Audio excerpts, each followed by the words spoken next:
Real ఎస్టేట్లో యాక్చువల్గా there is you have something call demand supply ఉంటుంది.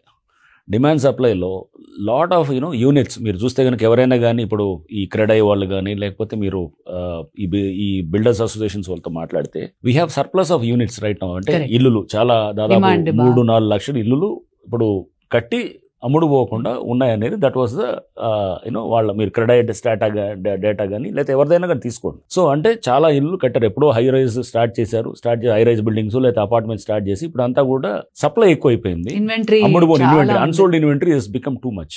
సప్లై ఎక్కువైపోవటం, డిమాండ్ తగ్గిపోవటం అనేది అదొక కారణం. ఓవరాల్ ఫ్యాక్టర్స్ లైక్ ఇప్పుడు అక్కడ ట్రంప్ ఫ్యాక్టర్ అనేది ఒకటి రావటం యుఎస్ లో, దాంతో కూడా కొంత స్లో డౌన్ అవ్వటం, ప్లస్ ఇంకా ఇతర ఇష్యూస్ లైక్ ఆంధ్ర నుంచి ఇన్వెస్టర్స్ కూడా కొంత తగ్గటం అనేది, వాళ్ళు అక్కడ they are trying to Chandrababu గారు ఇక్కడ ఏదో అమరావతి కొంత is trying to concentrate there, కొంత ఇన్వెస్ట్మెంట్ అక్కడ కూడా పెంచడం. దీని అన్నిటికన్నా హైడ్రాని ఆపాదించడం అనేది అంటే మేము చేసింది ఎక్కడ చేసామంటే చెరువుల దగ్గర వీ హ్యావ్ డన్ డిమాలిషన్స్. కరీంనగర్లో వరంగల్లో కూడా రియల్ ఎస్టేట్ ఎఫెక్ట్ అవుతుందంటే కనుక Hydraa is not there in Karimnagar or Warangal or Khammam.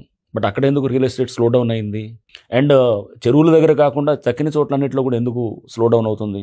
వేరే చోట్ల చెరువుల దగ్గర కాకుండా వేరే దగ్గర రియల్ ఎస్టేట్ ఎఫెక్ట్ కాకూడదు. బట్ ఎస్, పబ్లిక్ కొంత థింకింగ్లోకి వచ్చారు, ఏమని ఒక దాన్ని కొనే ముందు జాగ్రత్తగా ఆలోచించి చేస్తున్నారు అన్నమాట.